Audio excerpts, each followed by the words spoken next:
Victoria Hayes had exactly $55 left in her bank account, 3 days before her landlord would change the locks on her Greenwich Village apartment, and one final interview that promised a salary so absurdly high, she almost deleted the email thinking it was a scam.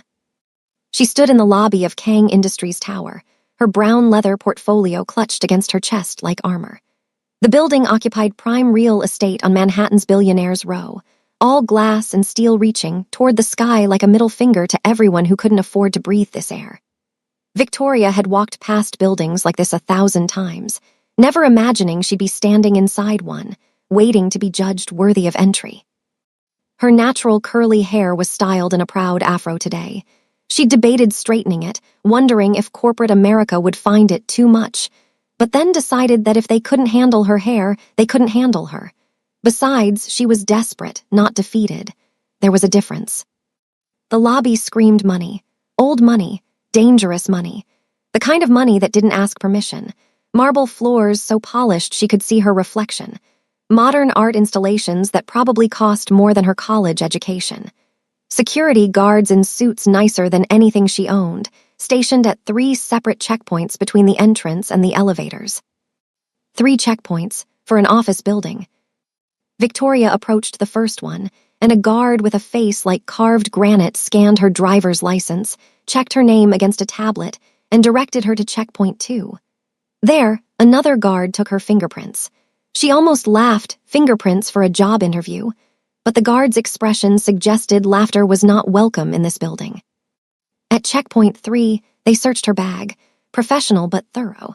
The guard found her emergency granola bar and her phone, both of which she was allowed to keep. Her portfolio passed inspection. She was handed a visitor badge and escorted to a private elevator by a young woman in a sleek black dress who didn't smile or speak. The elevator rose silently, floors ticking by on a digital display. Victoria's ears popped. She was going to the top floor. Of course she was. The doors opened onto a space that made the lobby look humble. Floor to ceiling, windows revealed Manhattan in all its sprawling glory. The office was minimalist, but every piece of furniture cost more than her entire life savings. She could tell by the way the leather gleamed, the way the wood had that aged, expensive sheen. A crystal whiskey glass sat on a dark wood desk, half full, condensation beading on its surface.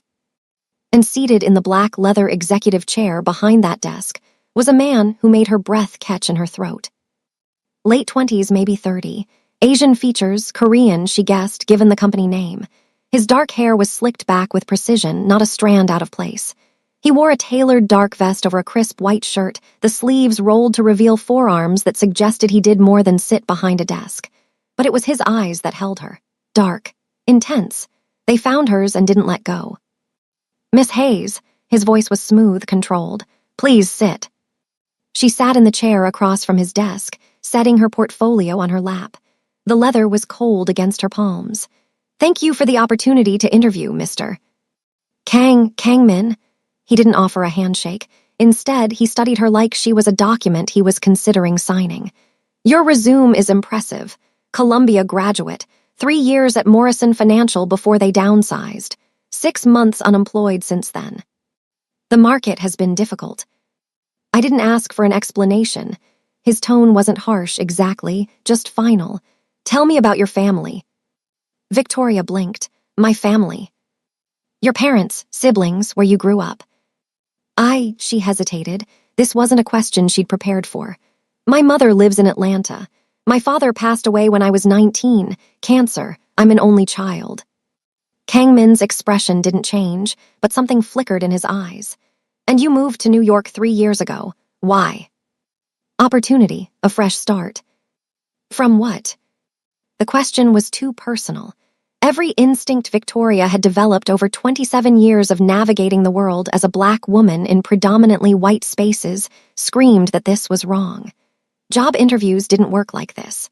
CEOs didn't ask about your dead father and your reasons for leaving your hometown.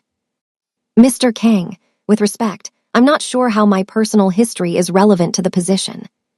He almost smiled. Almost.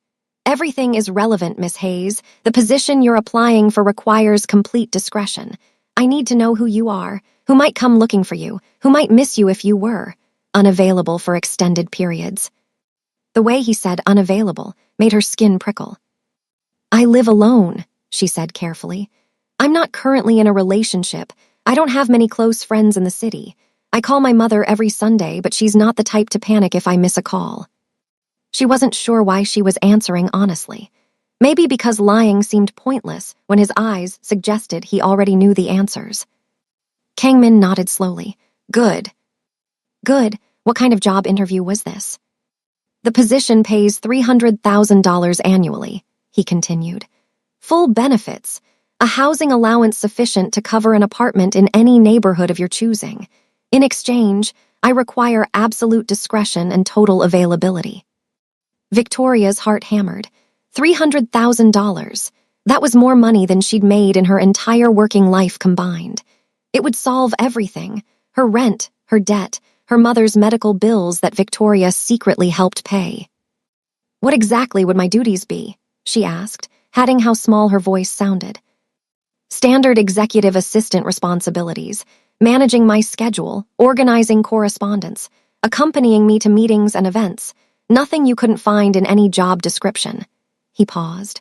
But my business requires privacy. You would be expected to observe and never discuss, to see and never acknowledge. Can you do that? Every instinct screamed at her to run. The excessive security, the too personal questions, the salary that didn't match the job description. This was wrong. This was dangerous. This was $55. 3 days until she was homeless. Yes, Victoria said. I can do that. Kangmin slid a thick document across the desk. Then read this carefully before you sign. The NDA was so comprehensive it could have been its own legal textbook. Victoria's eyes scanned pages of clauses and subclauses, penalties and provisions. If she violated any term, she could be sued for everything she had and would ever have. There were clauses about photographing company documents, about discussing business with anyone including law enforcement, about accepting outside employment. It was the most restrictive legal document she'd ever seen. She should walk away. She should thank him for his time and walk right back through those 3 security checkpoints and never look back. She thought about sleeping on her mother's couch in Atlanta. She thought about admitting she'd failed at her New York dream. She thought about the look on her mother's face, disappointed but unsurprised. Victoria picked up the pen. As she signed the final page, Kangmin's phone buzzed. He glanced at the screen, his expression remaining perfectly neutral, but Victoria noticed his free hand close around the crystal whiskey glass. His knuckles turned white. He answered the call and spoke in rapid Korean, his tone clipped and cold. Victoria didn't understand a word, but she understood tone. Whatever the caller was saying, Kangmin didn't like it. He hung up without saying goodbye. For a long moment, he stared at the phone in his hand. When he looked up at Victoria, there was something new in his eyes, something that looked almost like regret. You start tomorrow, Miss Hayes. His voice was perfectly controlled, but she could have sworn she heard a crack in it. 8 a.m. sharp. Security will provide you with credentials and a complete orientation. Victoria nodded and stood, gathering her portfolio. Thank you, Mr. Kang. I won't let you down. She was halfway to the door when he spoke again. Miss Hayes. She turned. Kangmin hadn't moved from his chair, but his entire demeanor had shifted. He looked older suddenly, tired. I suggest you say goodbye to anyone who matters to you tonight. Victoria's blood ran cold. I'm sorry. Tomorrow you belong to Kang Industries. The job will demand everything from you. Consider tonight a farewell to your old life.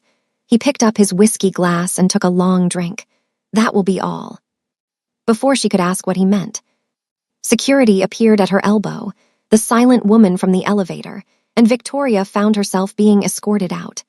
The door closed behind her with the quiet finality of a tomb sealing shut. Victoria arrived at Kang Industries at exactly 7:58 a.m., 2 minutes early, dressed in her best white button-down blouse and dark professional pants. She'd barely slept the night before, Kangmin's words echoing in her skull like a warning she couldn't quite decode. Say goodbye to anyone who matters to you. She'd called her mother. A short conversation, nothing unusual. Her mother had talked about the garden and the neighbor's new puppy and the weather in Atlanta. Victoria had listened and smiled and said nothing about her new job except that she'd found one. Something good, nothing to worry about. Now she stood in the lobby of Kang Industries again, her new employee badge clipped to her blazer, waiting to be escorted to her desk. The same 3 checkpoints, the same armed guards who didn't smile, but something was different today. Today, she was one of them, sort of. The elevator deposited her on the top floor, and she found her way to the desk outside Kangmin's office. It was large and modern with a computer, a phone system that looked like it required a degree to operate, and absolutely nothing personal. No photos, no coffee mug with a clever saying, not even a pen left carelessly in a drawer. The previous assistant's presence had been completely erased. Miss Hayes, a nervous woman in her 50s, appeared at Victoria's elbow. Her name tag read Patricia, and she was wringing her hands like she was trying to start a fire. "I'm the office manager. I'll be walking you through your orientation today." "Thank you, it's nice to meet you." Victoria offered her hand. Patricia shook it quickly, like she was afraid to touch her for too long. "Before we begin, I need to give you your schedule. Mr. Kang has left very specific instructions." As Patricia walked her through the labyrinthine protocols of the office, which meetings to schedule, which calls to filter, which people to always admit and which to always deny, Victoria watched the other employees. They moved through the halls like ghosts, speaking in whispers, heads down. Nobody made eye contact with her. A few shot her quick glances that looked almost like pity before hurrying away. "Patricia," Victoria said finally, when they paused near the executive kitchen. "What happened to the woman who had this job before me?" Patricia's face went pale. Actually pale, like someone had drained the blood right out of her. "We don't talk about Christina." Her voice dropped to barely a whisper. "And if you're smart, you won't ask again." Before Victoria could respond, Patricia was walking again, pointing out the supply closet and the emergency exits, and rattling off information like she couldn't get through this orientation fast enough. Victoria filed the warning away. Christina, the name of a ghost. At 8:15 a.m., Victoria was seated at her new desk when Kangmin arrived. He walked past her without acknowledgement, disappearing into his office. A moment later, his voice came through the intercom. "Miss Hayes, come in." His office looked the same as yesterday.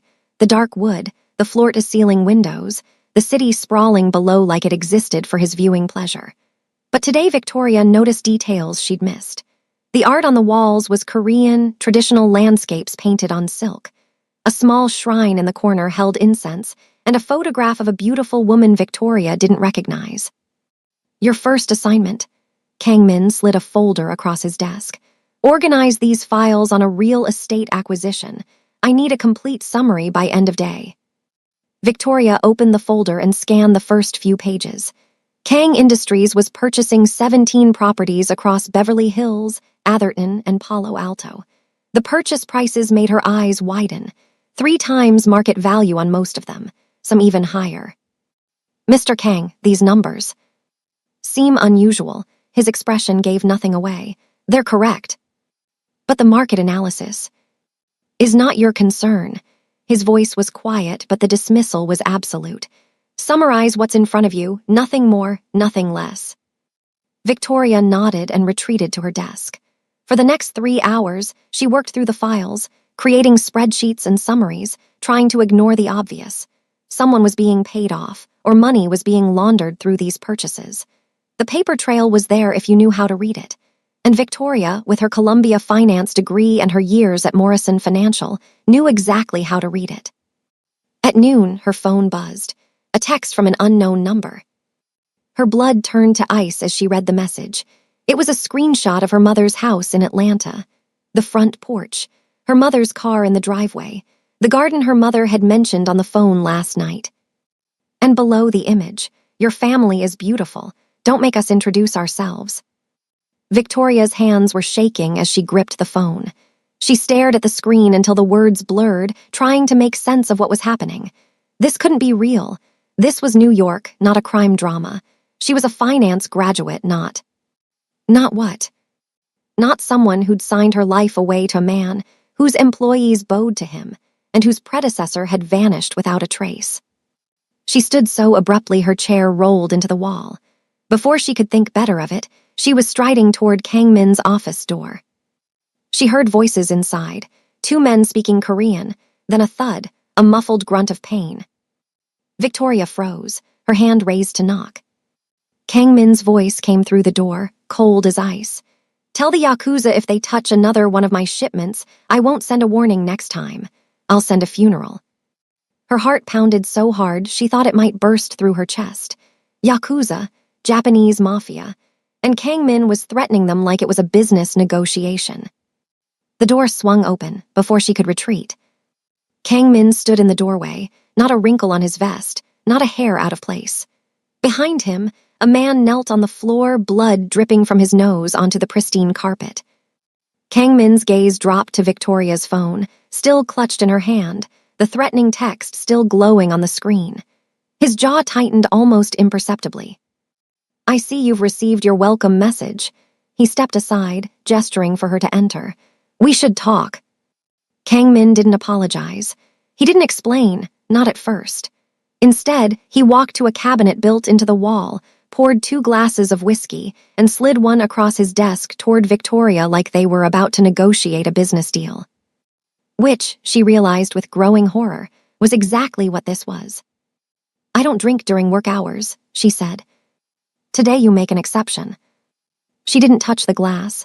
"What is this? What's really happening here?" The man on the floor had been escorted out by 2 guards who appeared from nowhere, leaving nothing behind but a small blood stain on the carpet that someone would probably make disappear before the end of the day. Victoria couldn't stop staring at the spot. Kang Min sat behind his desk and took a long drink of his whiskey before speaking. "Kang Industries is a legitimate business. Real estate, private equity, hedge fund management. We handle billions of dollars annually and employ thousands of people." "That's not what I asked." "No, it isn't." He set his glass down. "Kang Industries is also the public face of the Kang Syndicate. My family has operated one of the most powerful Korean criminal organizations on American soil for 3 generations. Money laundering, protection, import and export of goods that never appear on any customs declaration. All of it funneled through shell companies and offshore accounts that no federal investigation has ever successfully traced." Victoria heard the words, but they didn't compute. This couldn't be real. She was sitting in a Manhattan office in the middle of a weekday, and this man was calmly telling her, "You're in the Mafia." "We don't call it that, but yes." "And I'm what? Your secretary?" "My assistant." His tone didn't change. "You will organize my calendar, manage my correspondence, and accompany me to meetings. You will not participate in any illegal activity. You will not witness anything that could be used against me in court. You are completely insulated." "Then why the threat? Why send someone to photograph my mother's house?" Kang Min leaned back in his chair. "Standard protocol. Everyone who enters the inner circle receives the same welcome. It ensures compliance." "Compliance?" Victoria laughed, but there was no humor in it. "You kidnapped my life, you're threatening my mother, and you're calling it compliance." "I'm calling it reality, Miss Hayes. You signed the NDA. You know too much now to simply walk away." "The text wasn't my choice. It's procedure established long before I took control of the organization. But now that it's done, let me be clear about your situation." He stood and walked to the window, his back to her. Manhattan sprawled below him, indifferent to the drama unfolding in this glass tower.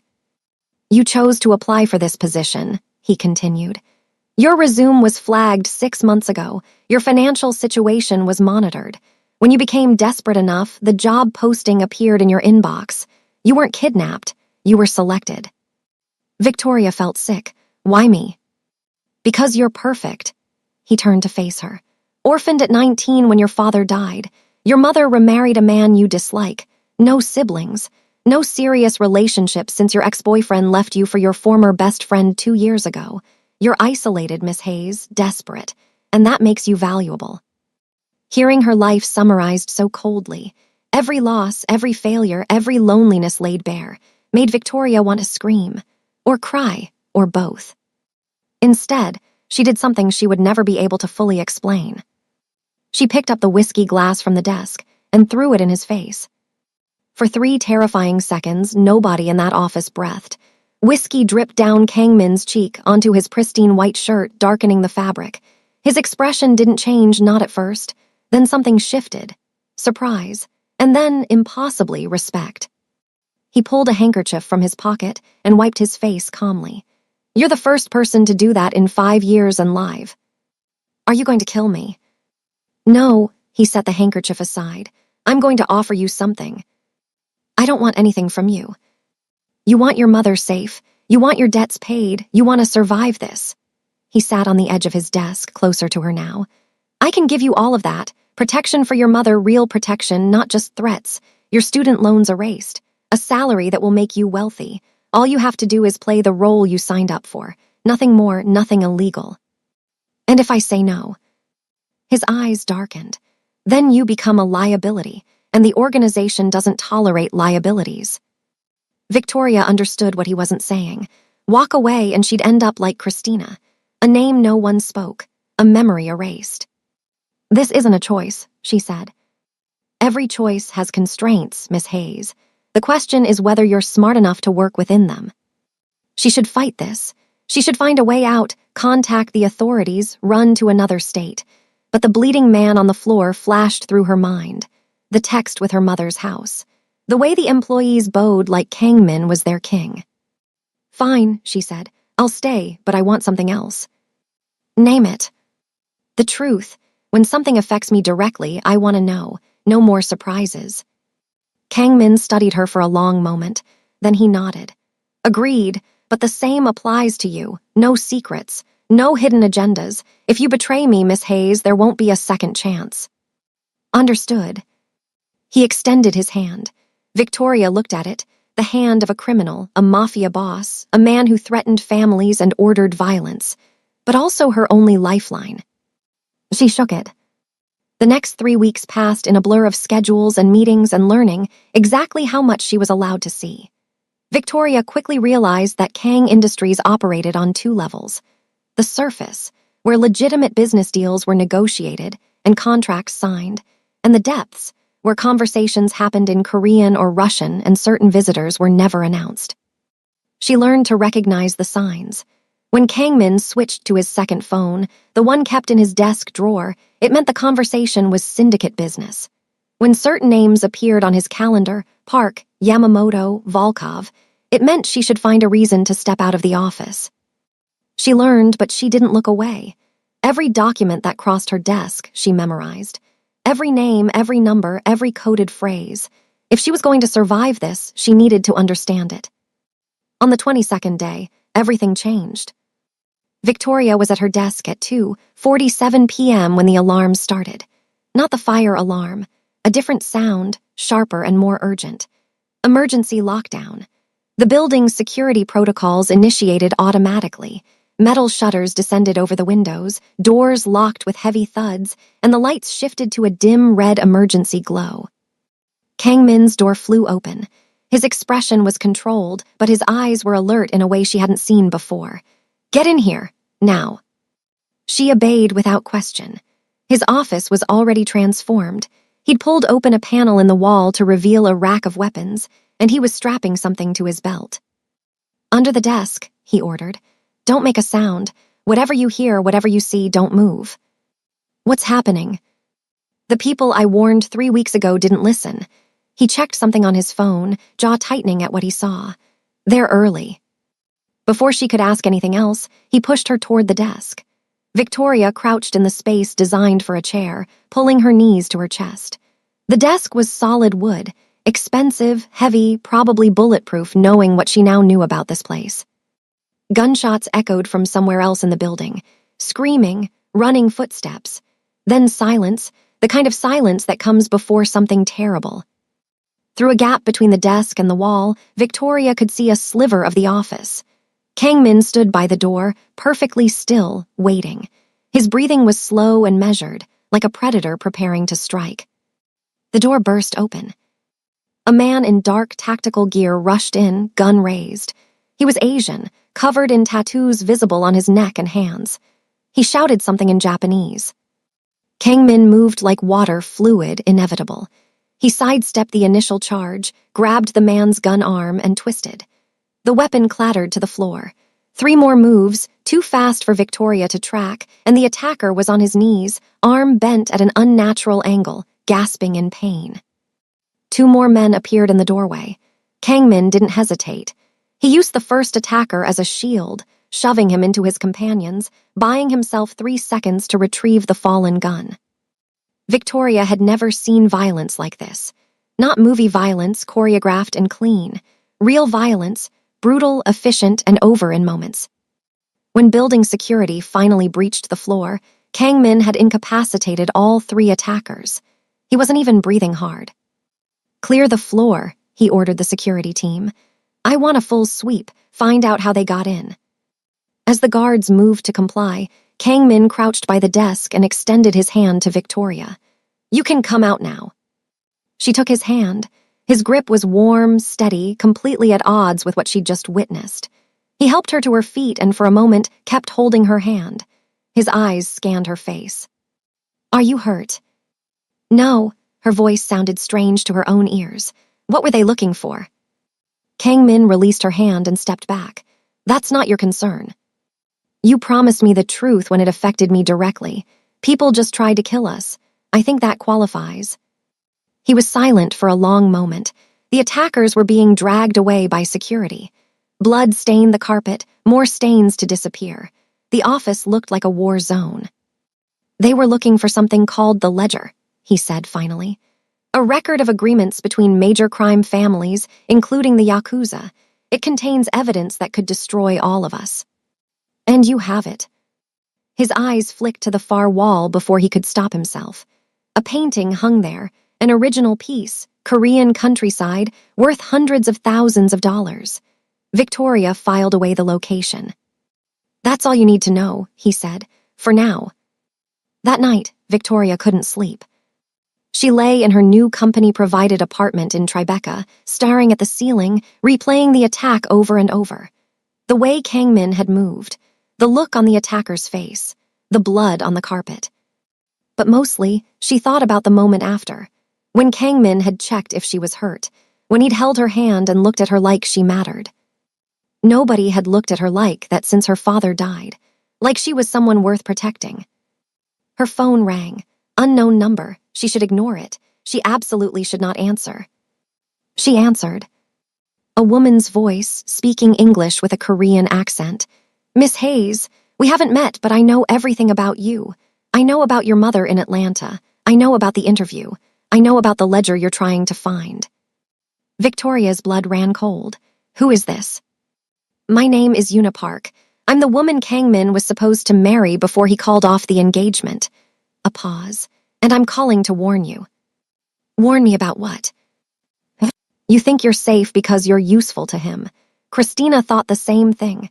She found the ledger, you know, tried to use it as leverage. And where is she now?" Victoria gripped the phone tighter. "The Hudson River, that's what everyone says." "Then you understand what happens to women who get too close to Kang Min's secrets." Yuna's voice softened, almost sympathetic. "Get out now, Miss Hayes, while you still can. Because if you don't, you'll end up exactly like Christina, dead and forgotten." The line went dead. Victoria spent the next week researching Christina Park. She couldn't use work computers, too risky. Instead, she used burner phones and public library computers, piecing together the fragments of a life that had been almost completely erased from the internet. Christina Park, 29 years old, Columbia graduate like Victoria, hired as Kang Min's assistant 14 months ago. For the first 5 months, she'd maintained a modest social media presence, photos of coffee shops, sunset views from her Tribeca apartment, company provided just like Victoria's, the occasional blurry shot of a work event that was clearly a high-end gala. Then the posts stopped. Her Instagram went silent. Her LinkedIn showed no updates. Her Facebook page was still up but abandoned. Victoria found one archived post, saved by a college friend who probably didn't know the significance. Christina standing outside Kang Industries, smiling, holding a coffee cup. The caption read, "New job, new life. Sometimes the best things come from the scariest leaps."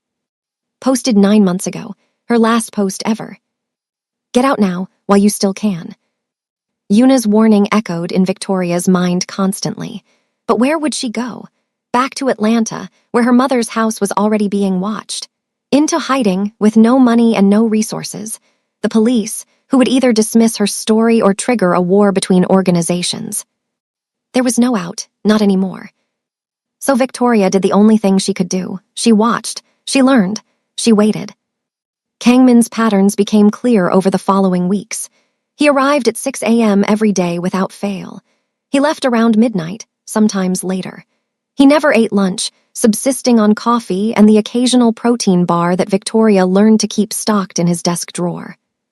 He took calls in 3 languages: Korean, family business; English, legitimate business; and Russian, something she hadn't figured out yet. The Russian calls always made him tense. He had allies, she realized, scattered across the globe. The Russian callers were partners of some kind. The Korean calls were either his father, whose name made his jaw clench, or his younger brother, who seemed to trigger a complicated mix of emotions. The Yakuza were enemies. That much was clear from the attack. But there were others, names she caught in fragments. Park family, Yamamoto clan, something called the Triad that made everyone speak in whispers. Victoria cataloged it all. On a Thursday evening, 3 weeks after the attack, Victoria was organizing files in the outer office when she noticed Kangmin's door was slightly ajar. She heard nothing from inside, no phone calls, no keyboard clicking. Curious, she approached. Through the gap, she saw him sitting at his desk, staring at something in his hands. A photograph. His face was different, softer. The cold control he wore like armor had slipped, revealing something raw underneath. His eyes were red-rimmed. Victoria must have made a sound because his head snapped up. For a moment, they just looked at each other. Then he slipped the photograph into his desk drawer and his mask returned. "Miss Hayes, did you need something?" The files are done. I was going to head home unless you needed anything else." "Wait," he stood, walking toward her. "Come in, close the door." She obeyed, suddenly nervous. In the weeks she'd worked for him, their interactions had been purely professional, polite but distant. This felt different. Kangmin went to the window and looked out at the city lights. "You have questions. I can see them every time you look at me."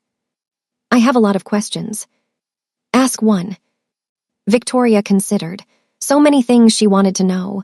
The ledger, Christina, Yuna, the attack, but what came out was, the photograph, who was in it. He was silent for so long she thought he wouldn't answer. Then, "My mother and me, before everything." Before everything. Before my father became what he is. Before I understood what our family name really meant. Before, he stopped. Before I lost her. Victoria moved closer, drawn by the pain in his voice. "What happened to her?" "She tried to leave. My father doesn't allow people to leave." His voice was flat, but his hands had curled into fists. "I was 11 years old. I watched his men take her away. I never saw her again." "I'm sorry." "Don't be. It was a long time ago." But the way he said it, the distance in his eyes, told Victoria it might as well have been yesterday. She should leave. This was too personal, too dangerous. But instead, she found herself saying, "My father died of cancer when I was 19. I was holding his hand when it happened. He looked at me and said, 'Don't be afraid, baby girl. I'll be watching over you.' And then he was gone." Kangmin turned to face her. "Is that why you're not afraid of me?" "Who says I'm not afraid?" "You threw whiskey in my face. You demand answers I don't give anyone. You look at me like..." He stopped. "Like what?" "Like I'm human." The words hung between them. Victoria felt something shift, a barrier coming down that maybe should have stayed up. "You are human," she said. "You just hide it really well." They talked until 2 a.m. Not about the syndicate, not about the ledger. They talked about food. She loved Southern cooking. He missed the Korean dishes his mother used to make. They talked about music. She was a jazz fan. He preferred classical. They talked about loneliness, the particular kind that comes from being surrounded by people who only want things from you. Victoria laughed for the first time in weeks. Kangmin smiled, really smiled, and his whole face transformed. He looked younger, lighter, almost like a different person. When she finally left, he walked her to the elevator. Miss Hayes. Victoria, she corrected. If we're going to have conversations at 2 a.m., you should probably call me Victoria. Another smile. Victoria, thank you for listening.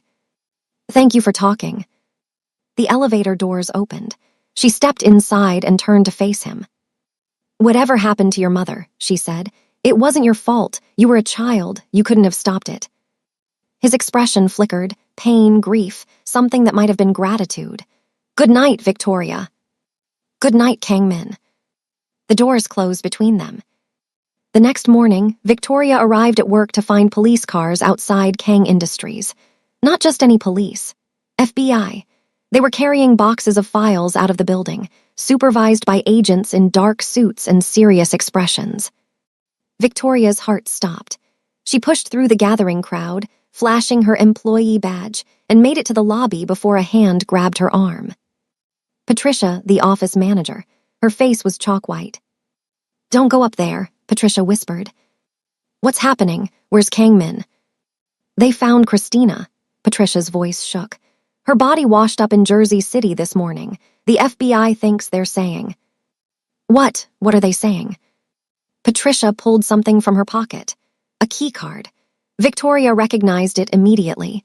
The same keycard Kang-min had given her weeks ago, the one that opened his private elevator and safe room.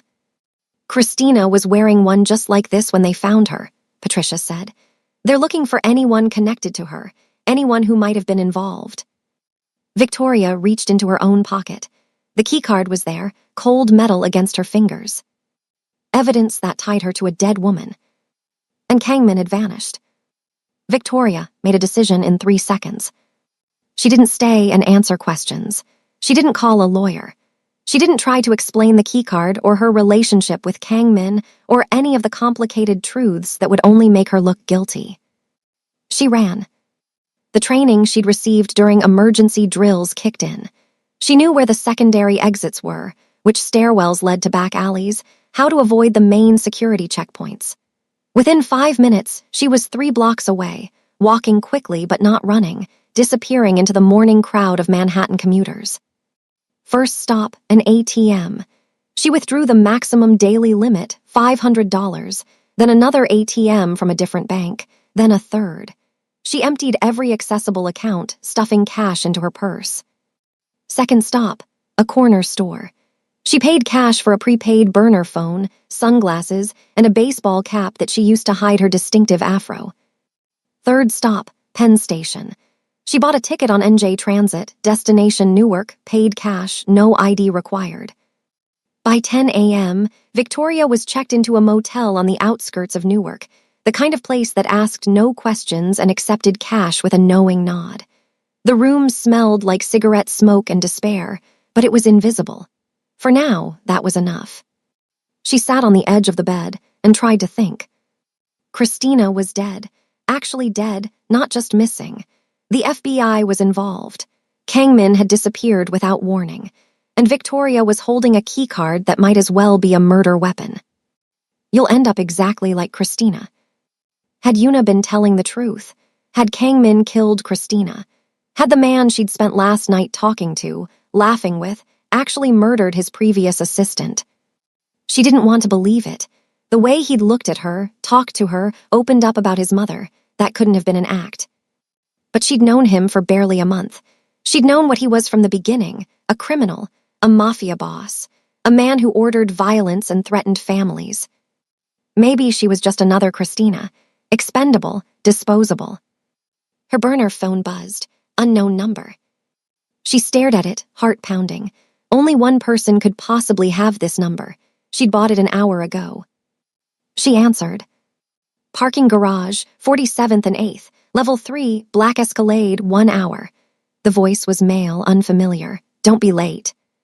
The line went dead. Victoria knew she shouldn't go. Every true crime podcast she'd ever listened to, every news story about women who vanished after following instructions from strangers. She knew exactly what kind of stupid decision this was. But something in her gut said this was her only chance, and her gut had gotten her this far. An hour later, she walked into the parking garage. Level 3, rows of expensive cars in the dim lighting. And there, in the far corner, a black Escalade with tinted windows. She approached slowly, every muscle tense, ready to run. The driver's door opened. A man she'd never seen before stepped out, tall, Asian, dressed in a suit that screamed security detail. He nodded toward the back door. Victoria opened it and slid inside. Kangmin was waiting. He looked terrible. Dark circles under his eyes, stubble shadowing his jaw, his usually immaculate appearance replaced by wrinkled clothes and disheveled hair. He looked like he hadn't slept since she'd last seen him. "Get in," he said. "We're leaving the city." "Why should I trust you?" Victoria demanded. "Christina is dead. The FBI thinks I'm connected, and you disappeared without a word." "Christina is dead," he agreed. His voice was flat, exhausted. "But not because of me." "Then who?" "She found the ledger 3 months ago. She photographed it, tried to sell the information to the Yakuza." He met her eyes. "They killed her when she couldn't deliver the original, made it look like she drowned. I didn't know she was dead until this morning." "You expect me to believe that?" "I expect you to consider the alternative." He leaned forward. "If I wanted you dead, Victoria, I've had 100 opportunities. I gave you the keycard to my safe room. I told you about my mother, last night." He stopped. "Last night what?" "Last night was real." His voice cracked slightly. "For the first time in years, something in my life was real. I'm not going to let you die for it." Victoria studied him, the exhaustion, the desperation, the way his hands were clenched in his lap. She'd seen him take down 3 armed men without breaking a sweat.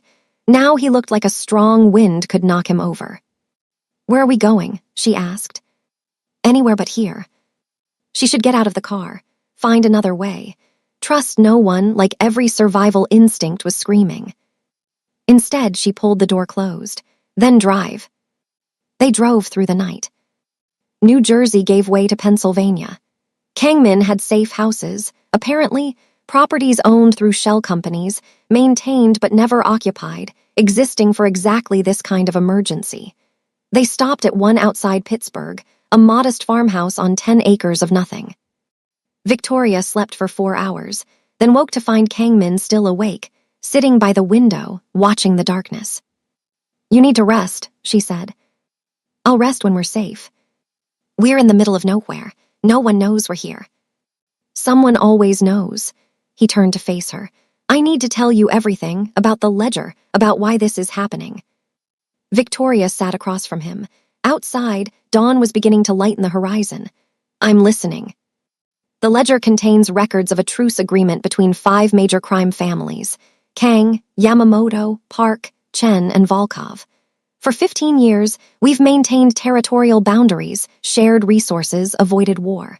The ledger documents every agreement, every compromise, every secret. And if it goes public, everyone goes down, decades of cooperation exposed. The FBI could use it to prosecute us all. The families would turn on each other. It would be chaos. So everyone wants it. Everyone wants it." He rubbed his eyes. "Christina thought she could leverage it, sell information to the Yakuza, Yamamoto's people, and disappear with the money. But the Yakuza don't negotiate. They took what she knew and killed her for the rest. And now they think I know where it is. You're my new assistant. Of course they think you know." His jaw tightened. "The text your mother received, the threats, that wasn't just standard protocol. The Yakuza are watching everyone connected to me, looking for the ledger." The mention of her mother sent a spike of fear through Victoria's chest.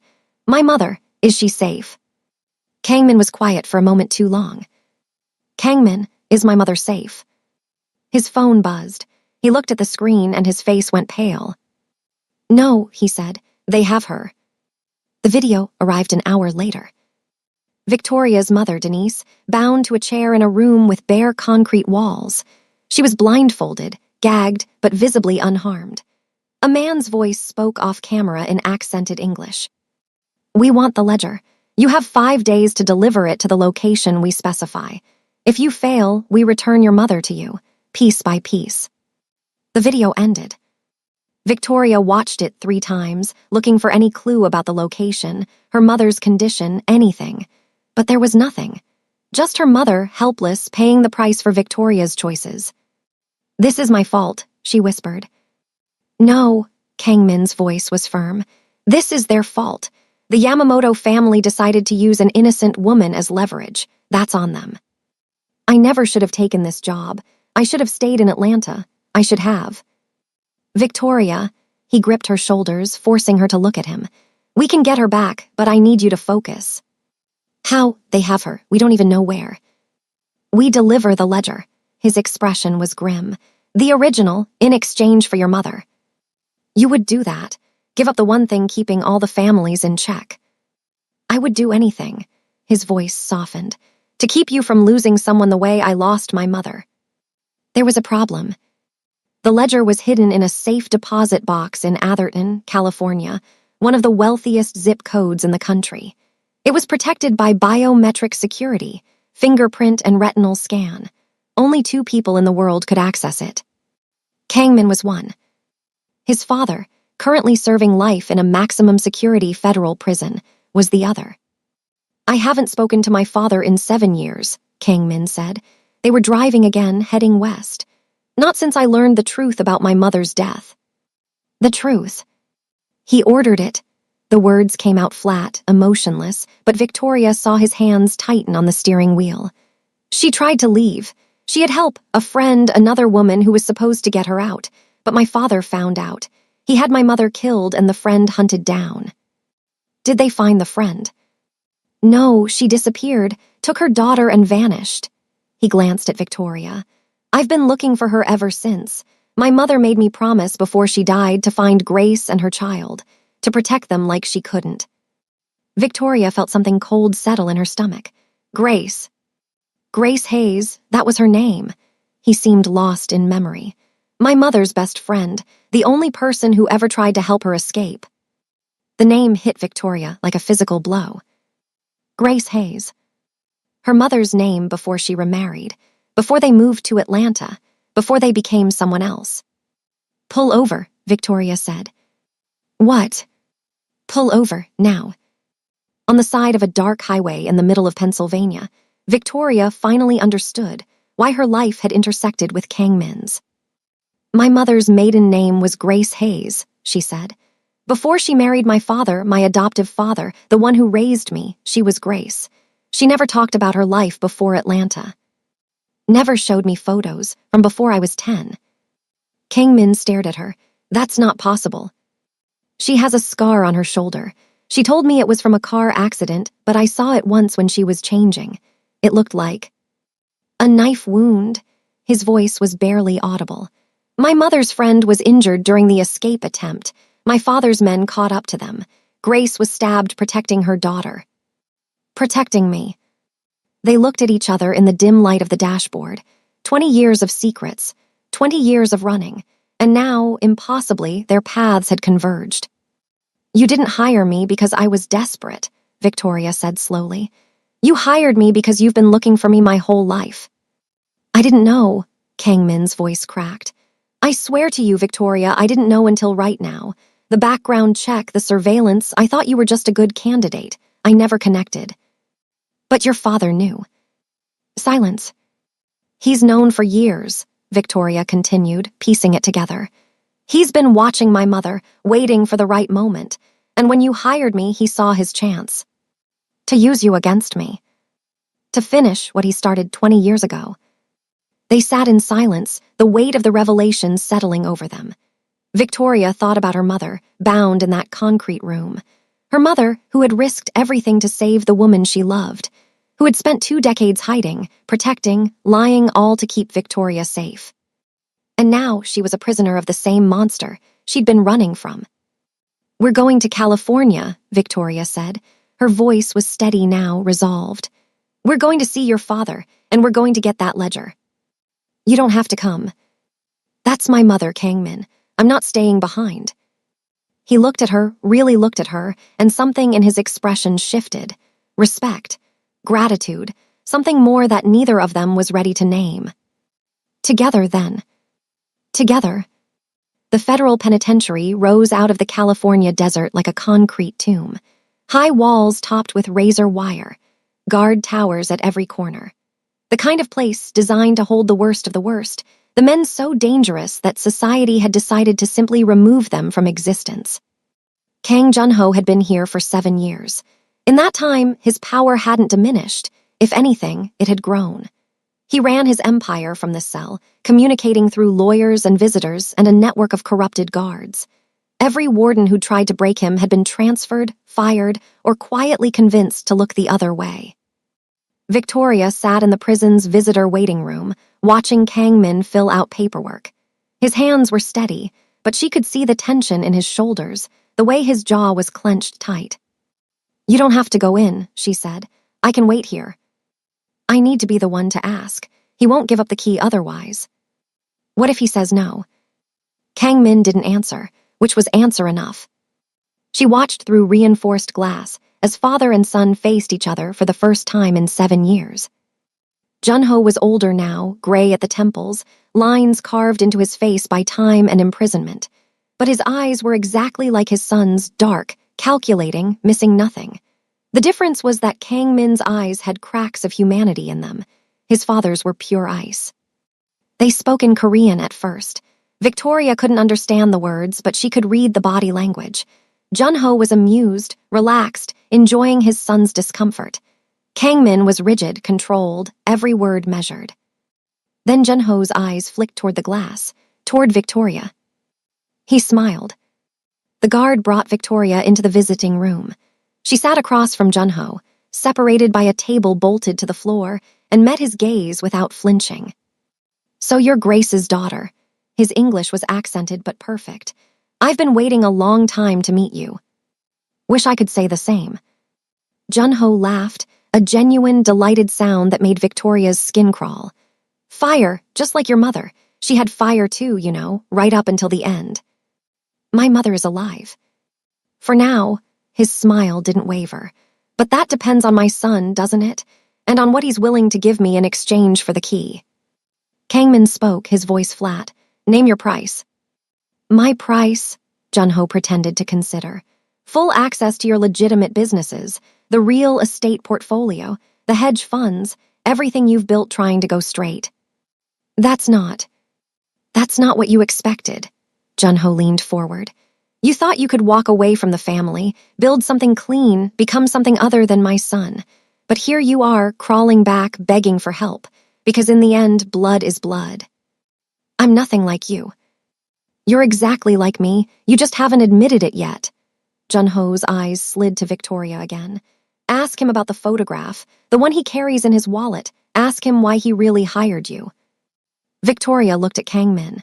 His face had gone pale. "What photograph?" "He didn't tell you?" Junho's smile widened.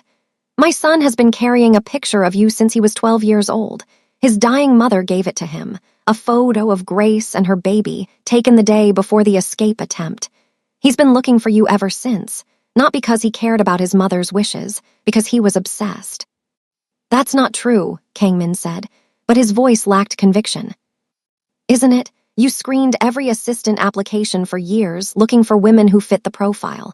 When Victoria's resume crossed your desk, Columbia graduate, isolated, desperate, you knew immediately. You engineered everything. The job posting that appeared in her inbox, the financial pressure that made her apply. You've been manipulating her from the beginning." Victoria felt the ground shift beneath her. "Kangmin." He couldn't meet her eyes. "He doesn't love you," Junho continued, almost gentle now. "He loves the idea of you, the promise he made to his mother. You're not a person to him, you're a mission." "Stop," Kangmin's voice was raw. "Just stop." "The key." Junho leaned back in his chair, satisfied with the damage he'd done. "I'll give it to you, but not for the businesses. I want something else." "What?" "A favor, unnamed, unlimited, to be collected whenever I choose." His eyes glittered. "Do we have a deal?" Victoria watched Kangmin struggle. She saw the calculations running behind his eyes, the risk, the cost, the chains this would wrap around him. A favor from Junho could mean anything. Murder, betrayal, a lifetime of servitude. "Yes," Kangmin said, "we have a deal." They retrieved the key from a guard Junho had in his pocket, literally handed over in exchange for nothing more than a nod from the old man. As they walked out of the prison, Victoria stayed silent, processing everything she'd learned. In the car, Kang Min finally spoke. "I should have told you." "Yes, you should have." Everything he said, the photograph, the search, it's true. But Victoria, the reason I kept looking changed. It stopped being about my mother's promise years ago. Then what was it about? He pulled out his wallet and removed a worn photograph. A young woman with natural curly hair holding a baby girl. Grace Hayes, 20 years younger with hope still in her eyes. "This was all I had of my mother's best friend," Kang Min said. "The only person who ever tried to save her. I looked at this picture every day for 15 years, and somewhere along the way, I stopped seeing the mission. I started seeing you." Victoria took the photograph, looked at her infant self, cradled in her mother's arms. "That doesn't make it okay," she said. "Manipulating my life, engineering our meeting." "I know. But," she took a breath, "I understand why you did it, and I'm choosing to stay anyway." "Why?" She thought about Christina, dead in the river. About her mother, hostage to monsters. About 20 years of running and hiding and lying, all leading to this moment. "Because my mother sacrificed everything to keep me safe, and your mother died trying to escape. They both deserve better than for us to fall apart now." She handed back the photograph. "Keep this. Remember what we're fighting for." Kang Min nodded, and something passed between them. Not forgiveness, not yet, but the beginning of something. Understanding, maybe, or trust slowly rebuilding. "Atherton," he said, "let's get the ledger." The safe deposit box was in a private bank that catered to Silicon Valley billionaires and old California money. The kind of place where security was invisible but absolute, where fortunes were protected by layers of technology and discretion. Kang Min used both keys, his and his father's, along with the biometric scans. The vault door opened onto a small room containing a single metal box. The ledger was smaller than Victoria expected, a leather-bound journal, old and worn. Filled with handwritten records in multiple languages, Kang Min flipped through the pages, his expression grim. Names, dates, amounts, territorial agreements, witness statements. He closed the book. "This is everything, enough to destroy every major crime family operating in the United States. Then let's trade it for my mother and end this." "It's not that simple." He met her eyes. "If we hand this over to the Yakuza, they don't just walk away. They use it as leverage. They become the only ones with power, and everyone else scrambles to take them down. War breaks out. Innocent people die. So what do we do?" Before he could answer, a shadow moved in the vault doorway. Victoria spun to find a woman standing there, beautiful, elegant, with sharp features and cold eyes. She wore a designer suit and a smile that didn't reach her face. Behind her, 4 men with guns. "Hello, Min," the woman said. "Hello, Victoria. I believe you have something that belongs to me." Kang Min stepped in front of Victoria. Yuna Park, the ex-fiancé, the voice on the phone who had warned Victoria to run. "I tried to warn you," Yuna said to Victoria, "but you didn't listen, and now here we are." "The ledger isn't yours," Kang Min said. "It's not yours either. It belongs to the families, all of them." She held out her hand. "Give it to me, and I'll return Victoria's mother unharmed. You have my word." "Your word means nothing." "Then how about this? Give me the ledger or I have my men start shooting, starting with her." She nodded toward Victoria. "You might be willing to die for that book, but are you willing to watch her die for it?" Victoria felt fear rising in her chest, but she forced it down. "How do I know my mother is even still alive?" Yuna pulled out her phone, showed her a live video feed. Victoria's mother, still bound but now awake, terrified, looking directly at the camera. "She stays alive as long as you cooperate," Yuna said. "Make your choice." Kang Min was silent for a long moment. Victoria could see him calculating, searching for a way out. But they were outnumbered, outgunned, trapped in a vault with no exits. "Take it," he said finally, holding out the ledger. Yuna's smile widened. She gestured to one of her men, who moved forward to take the book. But as he reached for it, Kang Min moved, faster than Victoria had ever seen him move. He grabbed the man's gun, fired twice, and dove behind a column, pulling Victoria with him. The vault erupted in gunfire. The fight was brutal and brief. Kang Min had military training.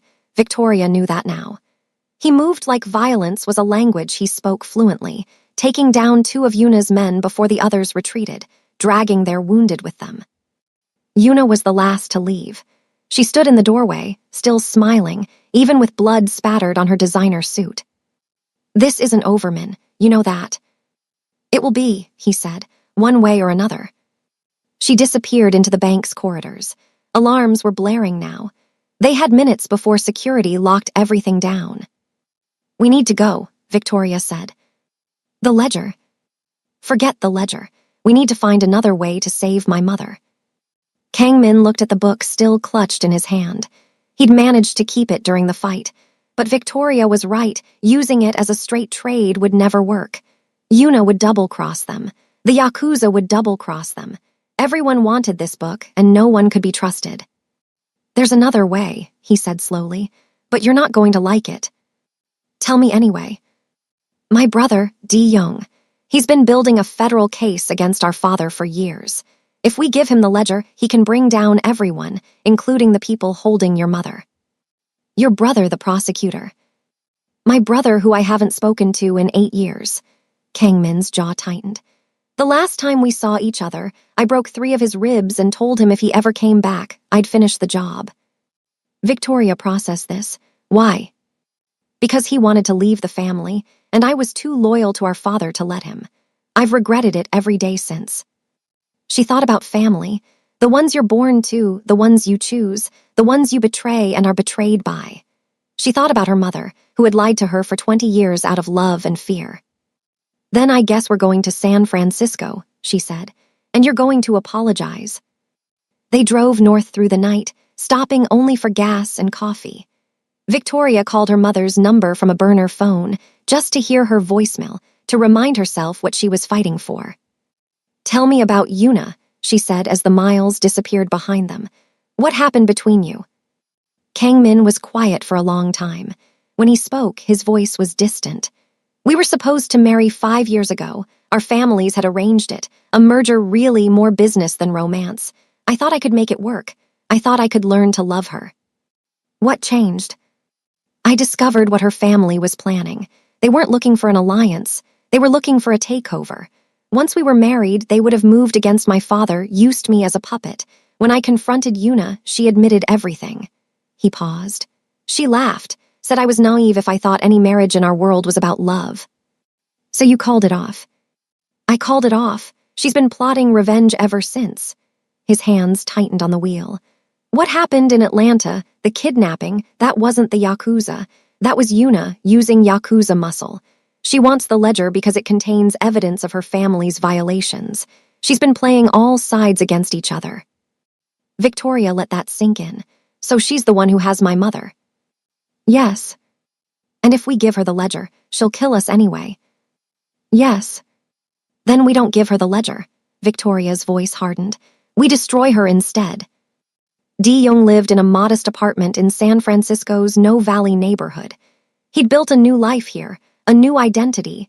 James Kang, prosecutor, champion of justice. As far from the family business as it was possible to get while sharing the same blood. When he opened the door and saw Kang Min standing there, his first reaction was to throw a punch. Kang Min took it, didn't block, didn't dodge. Just let his brother's fist connect with his jaw and stagger him backward. "Feel better?" Kang Min asked, rubbing his face. Di-young threw another punch. This time Kang Min blocked, and then they were grappling in the hallway, years of rage and betrayal and grief exploding between them in a flurry of fists and elbows. Victoria wedged herself between them. "Stop, both of you stop."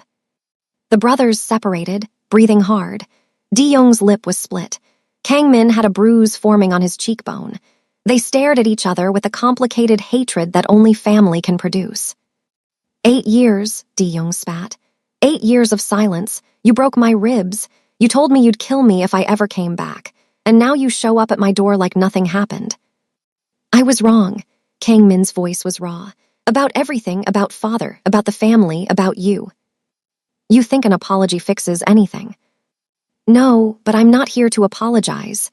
Kang Min pulled the ledger from his jacket. "I'm here because I need your help." Young's eyes widened as he recognized the book. Is that everything? Every agreement, every payment, every secret. Enough to bring down 5 families, including ours. For a long moment, Young didn't move. Victoria could see the war playing out on his face. The prosecutor who had dedicated his life to building cases against organized crime versus the brother who had been brutalized and cast out. Finally, he stepped aside. Get in here before someone sees you.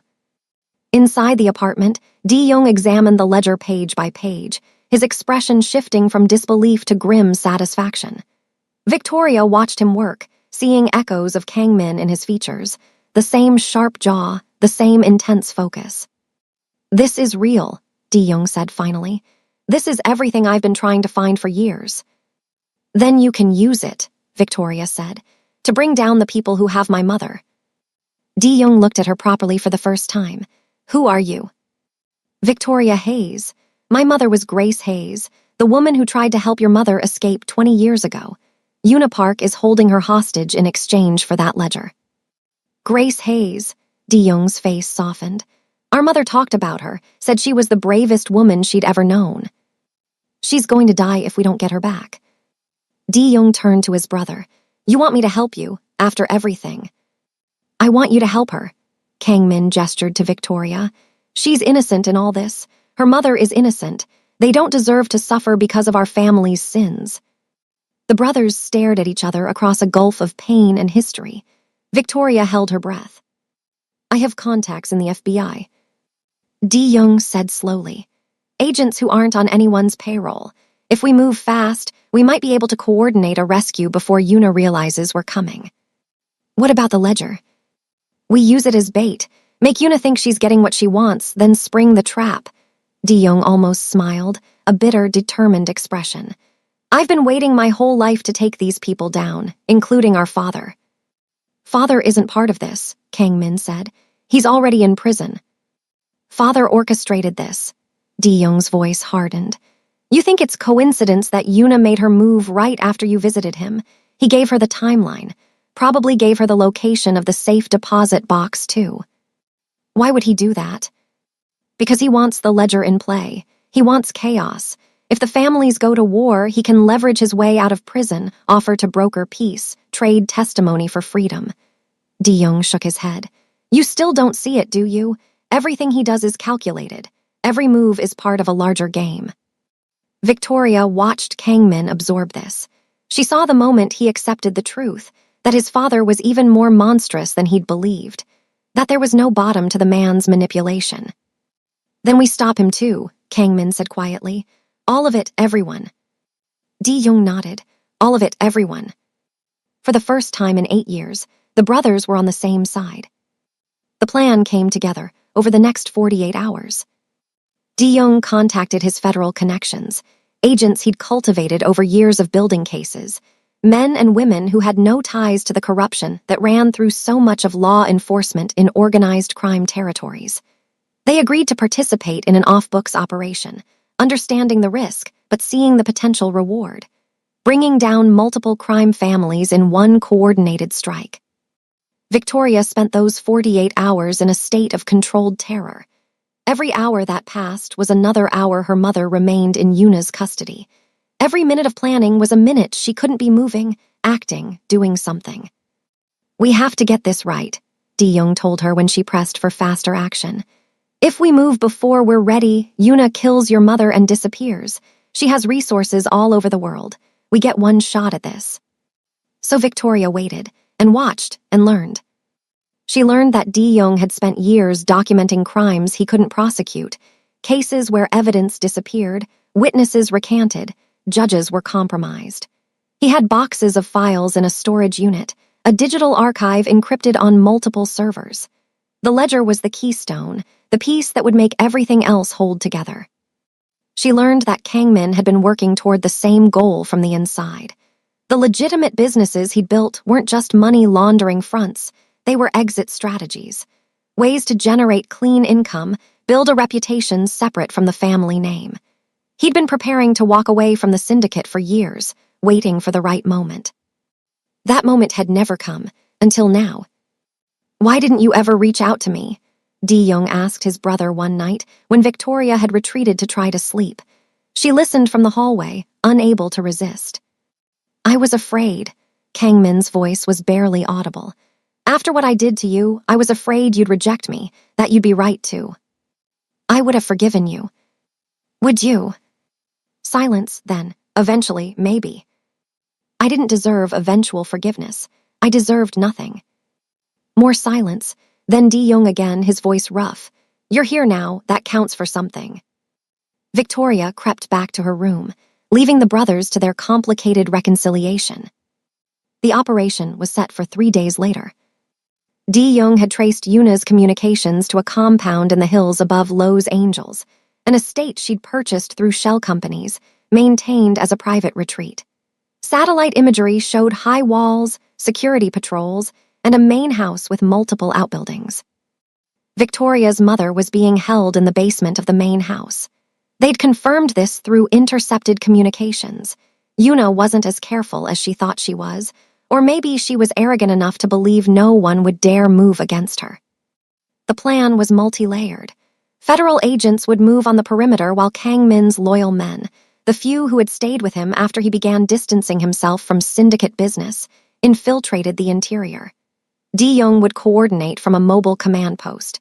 Victoria would stay with him, as much as she hated being sidelined. You're not trained for this, Kangmin told her when she argued. And if something goes wrong, I need you alive. Why? He looked at her with an intensity that made her breath catch. Because I just found you. I'm not losing you now. The night before the operation, Victoria couldn't sleep. She sat by the window of their safe house, watching the lights of San Francisco glitter below, and tried to imagine what tomorrow would bring. Kangmin found her there at 3 a.m. He didn't speak, just sat beside her and let the silence stretch between them. Are you scared? She asked finally. Terrified. You don't look it. I've had a lot of practice hiding it. He turned to face her. Victoria, if something happens tomorrow. Don't. I need to say this. He took her hand. His fingers were warm, steady. I know how this started. I know I manipulated circumstances to bring you into my life. But what I feel for you, what I've felt since that first day when you threw whiskey in my face, that's real. Whatever happens tomorrow, I need you to know that. Victoria looked at their intertwined fingers, at this man who had brought chaos into her life and somehow made her feel safer than she'd felt in years. I know, she said. I've known for a while. And she leaned over and kissed him, soft at first, then deeper, pouring all her fear and hope and desire into it. When they finally pulled apart, they were both breathing hard. That's my answer, she said. Kangmin smiled, a real smile without shadows. Then I guess I better not die tomorrow. You better not. They stayed by the window until dawn, holding hands, watching the city wake up. Whatever came next, they would face it together. The compound assault happened at sunset. Victoria watched from the mobile command post as Di-young coordinated movements with precise efficiency. Agents moved through the perimeter. Kangmin's team infiltrated the east wing. Communications crackled with position updates and all-clear signals. For 40 minutes, everything went according to plan. Then chaos erupted. Yuna had prepared for them, not with an ambush but with something worse. She wasn't there. The compound was manned by a skeleton crew, guards who surrendered almost immediately. Victoria's mother wasn't in the basement. It's a decoy, Kangmin's voice came through the radio, tight with frustration. She moved them, probably days ago. Victoria's heart plummeted. All that planning, all that waiting, for nothing. Fall back, Di-young ordered. Everyone out now. As the teams regrouped, Victoria's burner phone buzzed. Unknown number. A text. Did you really think I'd stay where you could find me? Your mother is in Atlanta, where this all started. You have 24 hours to bring me the ledger. Alone. Or I finish what should have been finished 20 years ago. Victoria stared at the screen. Atlanta, of course. The cruelest possible location. I'm going, she said. Di-young shook his head. That's exactly what she wants. You walk in alone, you die. She has my mother. Then we send a team. There's no time. Victoria was on her feet now. 24 hours. By the time we plan another operation, by the time we coordinate with federal agents in Georgia, my mother will be dead." "She's right." Kang Min emerged from the darkness, still in tactical gear, his face grim. "We go now, just the two of us. No teams, no coordination." "That's suicide," Di-young said. "Maybe, but it's also the only chance." Kang Min turned to his brother. "Stay here, keep the federal investigation running. Whatever happens in Atlanta, make sure the ledger goes public. Make sure all of this meant something." The brothers looked at each other. So much had passed between them: violence, silence, tentative reconciliation. Now they faced another separation, possibly permanent. Di-young pulled his brother into a rough embrace. "Don't die. I'm not done being angry at you." "I'll try." 12 hours later, Victoria and Kang Min landed in Atlanta. The city sprawled beneath them as the private plane descended, all highways and suburbs and the ghosts of Victoria's childhood. She hadn't been back in 3 years, not since her last argument with her mother about moving to New York. "I know the neighborhood where she's being held." Yuna's text had continued, providing an address. A warehouse district on the outskirts of the city, far from prying eyes. Kang Min arranged for weapons and a vehicle through contacts Victoria didn't ask about. They drove through familiar streets made strange by circumstance, every mile bringing them closer to confrontation. "Whatever happens in there," Victoria said as they approached the district, "I need you to promise me something." "Anything." "Save my mother first. No matter what happens to me, get her out." Kang Min was silent for a long moment. When he spoke, his voice was fierce. "I'm getting you both out. That's not negotiable." "Kang Min, I lost my mother because I couldn't protect her. I'm not losing you. I'm not losing Grace's daughter." His hands tightened on the wheel. "We go in together, we come out together, all of us." Victoria didn't argue. She understood. This wasn't just about tactics. It was about redemption. About the 11-year-old boy who had watched his mother die and spent his life trying to make it right. The warehouse loomed ahead of them, industrial and abandoned-looking. But Victoria could see the security. Guards at the perimeter, cameras on the corners, vehicles parked in strategic positions. "How many?" she asked. "At least a dozen, maybe more inside." "And it's just us." "It's just us." Kang Min pulled the car into an alley a block away. "But I've been fighting my whole life, and I've never had a reason as good as this one." Victoria checked her weapon, a handgun Kang Min had taught her to use on the flight over. She wasn't trained, wasn't prepared, had never imagined herself in a situation like this. But her mother was in that building, and she wasn't leaving without her. "Let's go." They moved through the warehouse district like shadows. Kang Min's training became apparent as he neutralized the outer guards, silent, efficient, non-lethal when possible. Victoria followed his lead, staying low, keeping quiet, trying not to think about how her heart was pounding so hard she could hear it in her ears. The warehouse itself was a massive structure, 3 stories of rusted metal and broken windows. But the interior had been modernized: bright lights, clean floors, expensive equipment. Yuna had prepared this place, turned it into a fortress disguised as decay. They found an entry point through a loading dock, slipping inside between patrol rotations. The first floor was mostly storage, crates and equipment that Victoria didn't want to examine too closely. The second floor held offices, all empty. The third floor was where they found her. Victoria's mother, Denise, was bound to a chair in the center of a large open room. She looked older than Victoria remembered, exhausted, a bruise on her cheek, but alive, definitely alive.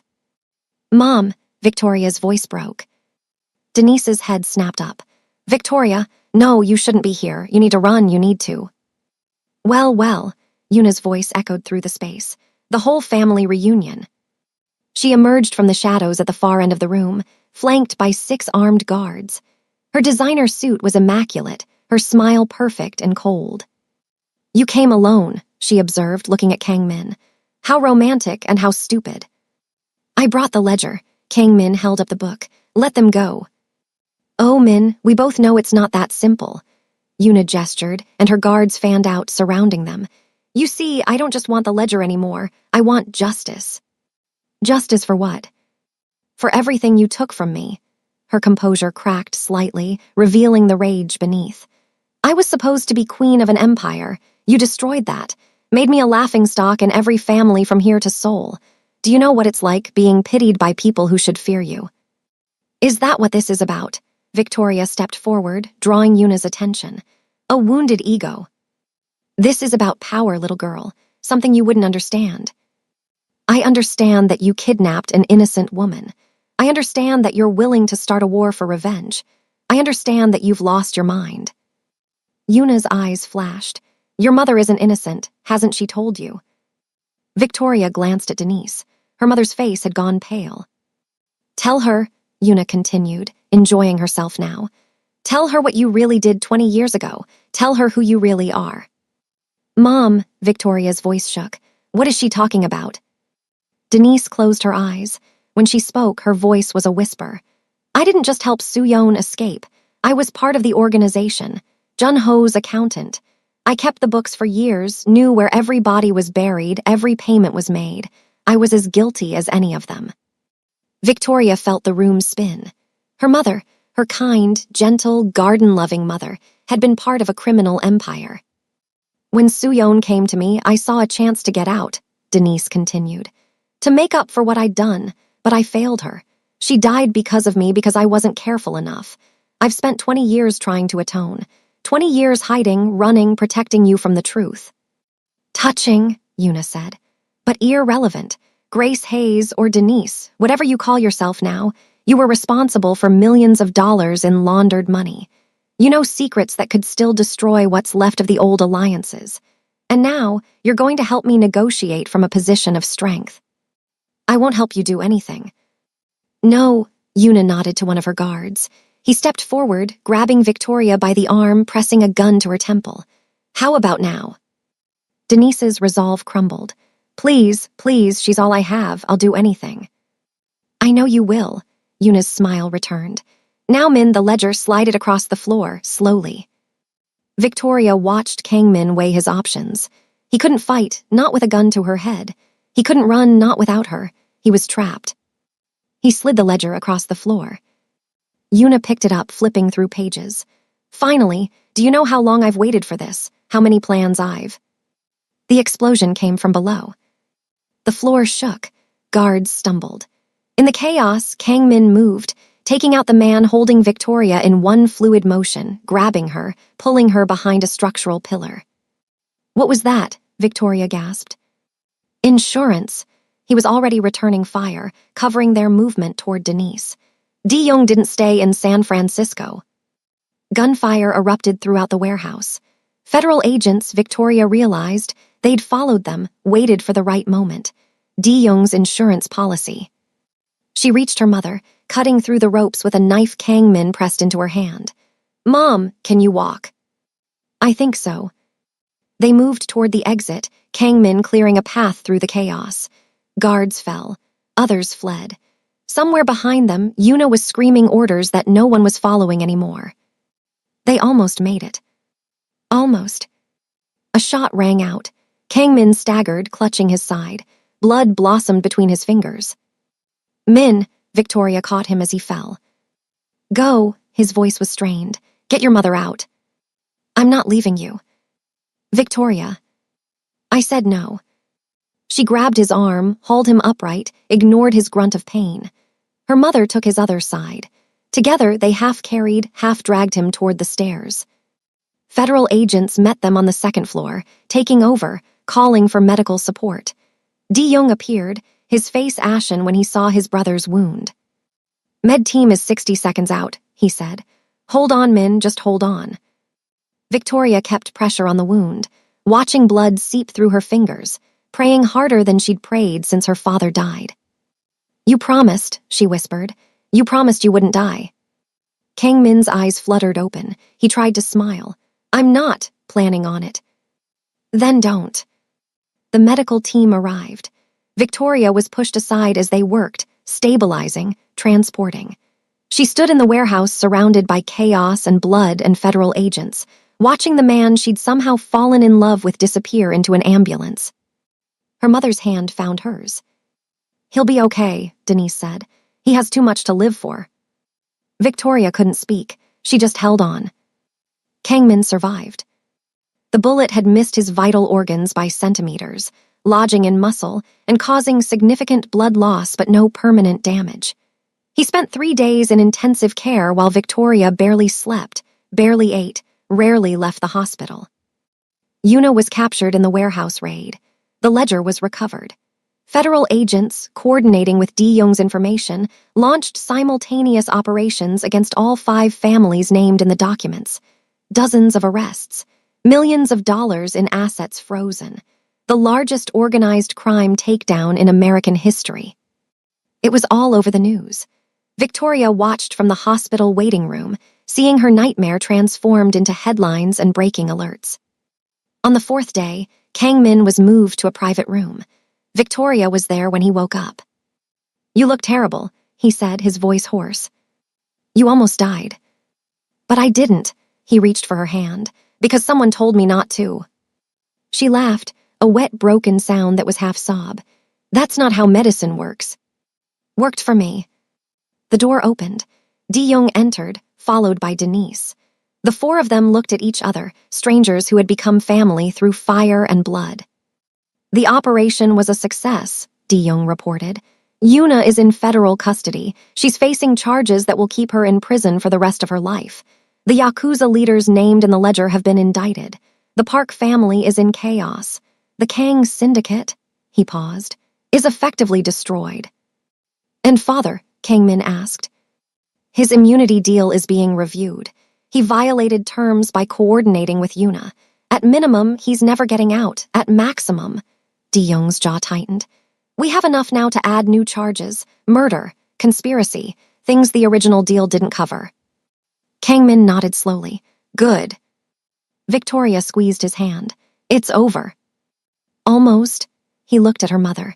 "Mrs. Hayes, Denise, I owe you an apology for what my father did to your friend, for what my family put you through, for everything." Denise shook her head. "You don't owe me anything. You brought my daughter back to me. You helped stop people I've been running from for 20 years. She managed a small smile. "If anything, I owe you." "Then we're even." The days that followed were filled with debriefs, depositions, legal consultations. Victoria testified about her experiences, the kidnapping, the threats, the warehouse confrontation. Her testimony, combined with Kangmin's and the ledger itself, built an unshakable case. Through it all, she stayed at Kangmin's side, watched him recover, helped him walk again when the doctors cleared him for physical therapy, brought him terrible hospital food and made him eat it anyway. They didn't talk about the future, not yet. There was too much present to process. But one night, when the room was quiet and the city lights glittered through the window, Kangmin turned to her. "What do you want?" he asked. "After all this, what do you actually want?" Victoria thought about it. About New York and Atlanta and all the places she'd tried to build a life. About the jobs she'd worked and the relationships she'd failed and the person she'd been before everything changed. "I don't know," she admitted, "but I know I want to figure it out with you. Even after everything, the lies, the manipulation, the danger. Maybe because of it." She lay down beside him, careful of his healing wound.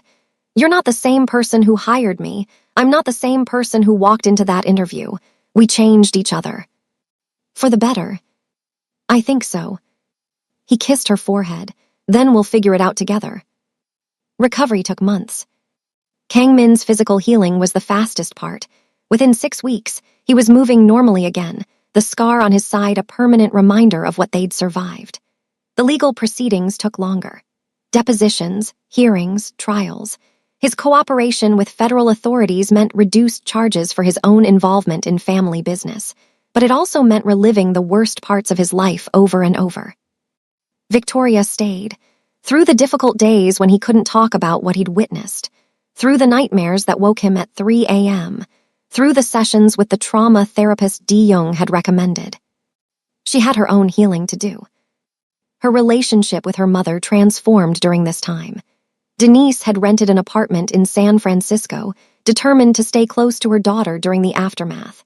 They talked more honestly than they ever had, about the past, about Grace Hayes and Soo-Yeon, and the choices that had shaped their lives.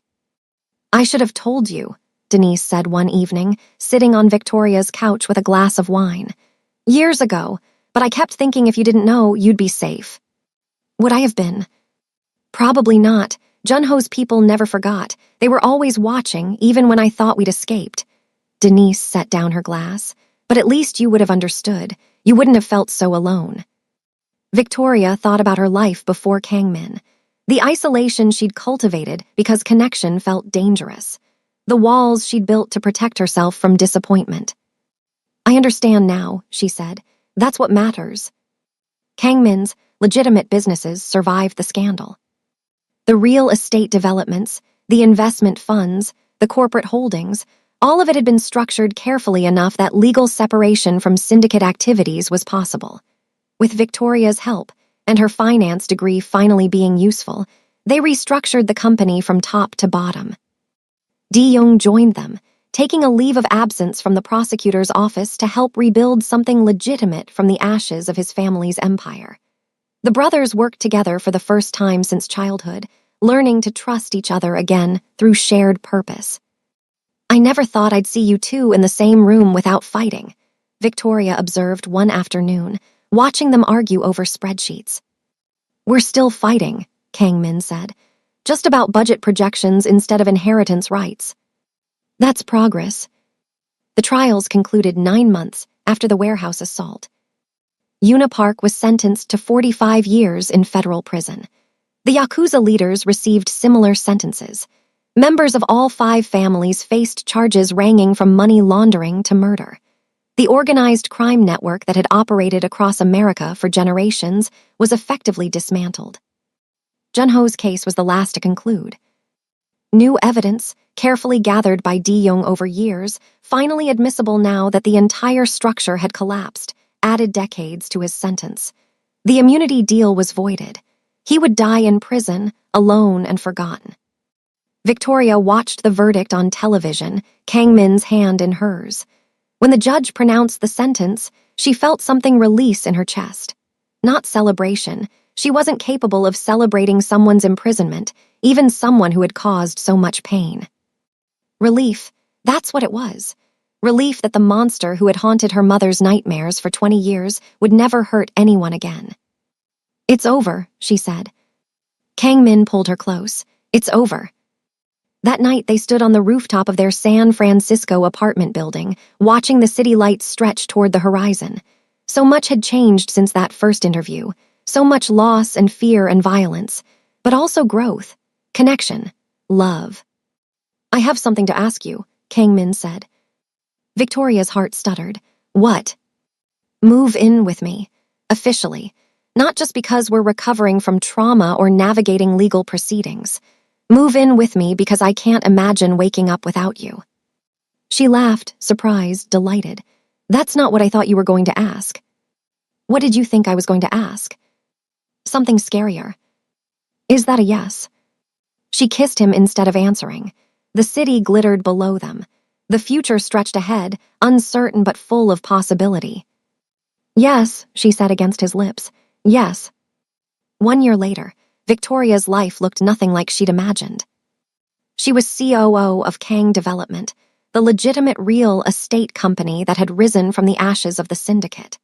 Their focus was on affordable housing, taking the skills and resources that had once been used for money laundering and redirecting them toward communities that needed investment. It was complicated work, morally ambiguous at times. The money still had shadows, but slowly, deliberately, they were building something clean. Kangmin had proposed 3 months after they moved in together. A quiet proposal, just the two of them on the rooftop where they'd had so many important conversations. No fanfare, no grand gestures, just a ring and a question and Victoria's immediate, tearful yes. The wedding was set for spring. Denise was heavily involved in the planning, delighted to have something joyful to focus on after so many years of fear. She'd become a permanent part of their lives, splitting time between Atlanta and San Francisco, slowly rebuilding the social connections she'd abandoned 2 decades ago. De-Young would serve as best man. He'd returned to the prosecutor's office, but their relationship had transformed. He and Kangmin had dinner every Sunday, slowly repairing what had been broken between them. Victoria was trying on wedding dresses when her phone rang. Unknown number. She almost ignored it, old instincts dying hard, but something made her answer. Victoria Hayes. The voice was female, professional. This is Agent Sarah Chen, FBI. We need to meet. It's about your mother. The wedding dress suddenly felt like a cage. Victoria met Agent Chen at a coffee shop in the financial district. The agent was young, serious, with the kind of focus that suggested she was used to delivering difficult news. Your mother has been contacted, Chen said, by someone claiming to have information about new threats against your family. What kind of threats? We don't know yet. The contact was made through encrypted channels, but the claims are specific enough that we're taking them seriously. Victoria thought about everything they'd survived. The kidnapping, the warehouse, the trials. She'd started to believe it was really over. Who's making the threats? We believe it's connected to remnants of the organizations that were dismantled. Not all members were captured. Some escaped, went into hiding. They've been quiet for a year, but our intelligence suggests they're reorganizing. Victoria called Kang Min from the car. I know, he said before she could speak. Chen's partner is here now. They want us to take precautions. What does that mean? Security details, surveillance, possibly relocation until the threat is assessed. His voice was tired, just when I thought we were free. Are we canceling the wedding? No, his tone hardened. We're not letting these people take anything else from us. We get married, we live our lives, and we deal with whatever comes. Victoria smiled despite everything. I love you. I love you too. Now come home. We have planning to do. The security arrangements were extensive. Private guards, encrypted communications, background checks on anyone who came near them. It felt like going backward, returning to the paranoid existence Victoria had briefly escaped. But the wedding planning continued. Invitations went out. Vendors were hired. The ceremony would take place at a private estate in Napa Valley, away from the city, surrounded by vineyards and sunset views. 3 weeks before the wedding, the threats materialized. Not an attack, not yet, but photographs. Surveillance photos of Victoria, her mother, Kang Min, Young, all taken within the past month, all delivered to the FBI with a message. We haven't forgotten. We never will. Remnants of the Park family, Agent Chen reported. Yuna's cousins. They've been organizing overseas, building resources. They blame your family for the destruction of their empire. What do they want? Revenge, pure and simple. The days before the wedding became a blur of security briefings and contingency plans. The venue was secured. Guests were vetted. Escape routes were established. Victoria tried on her wedding dress for the final fitting and fought the urge to cry. You don't have to do this, Denise said, watching her daughter's face in the mirror. If it's too dangerous. I spent my whole life letting fear make my decisions.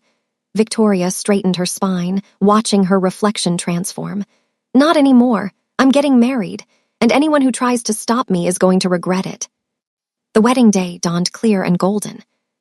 The Napa Valley estate was beautiful, rolling hills, perfect weather, the kind of setting that belonged in a magazine.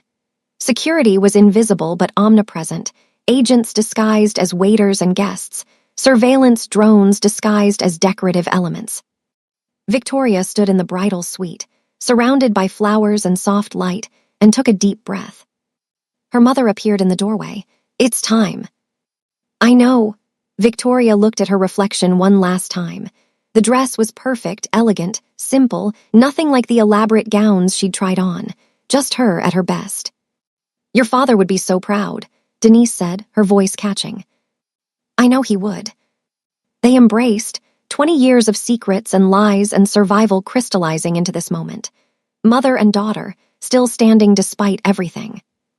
The ceremony was small, 50 guests, all carefully vetted. Young stood beside his brother at the altar. Victoria walked down the aisle alone, by choice, carrying herself with the strength she'd discovered over the past 2 years. Kang Min's face, when he saw her, was worth everything. You're beautiful, he mouthed. She smiled. I know. The officiant spoke about love and commitment and partnership. Victoria barely heard the words. She was too focused on the man in front of her, on the journey that had brought them here, on the impossibility of this moment ever existing. When it was time for vows, she spoke from the heart. I took a job because I was desperate. I stayed because you saw me, really saw me, in a way no one else ever had. I fell in love with you not despite your darkness, but because you were fighting it, because you were trying to be better, because you kept your promise to a mother who loved you, even when it cost you everything. Kangmin's eyes glistened. I promise to keep fighting with you, she continued, to face whatever comes, to build something beautiful from the ashes of everything that tried to destroy us. I promise to love you, not because of our past, but because of our future. His vows were simpler, rougher. I was dead before I met you, walking through a life I didn't want, trapped by a legacy I couldn't escape. You brought me back, you saved me, and I will spend every day of my life trying to deserve you. They exchanged rings, they kissed, the guests applauded. And for one perfect moment, the world was exactly as it should be. The reception was in full swing when the lights went out. Emergency power kicked in immediately, bathing the venue in dim red light. Guests murmured in confusion. Security agents reached for weapons. Victoria grabbed Kangmin's hand. The tunnels. This way. They'd prepared for this. Escape routes memorized, contingency plans drilled. But as they moved toward the back of the venue, a figure stepped from the shadows.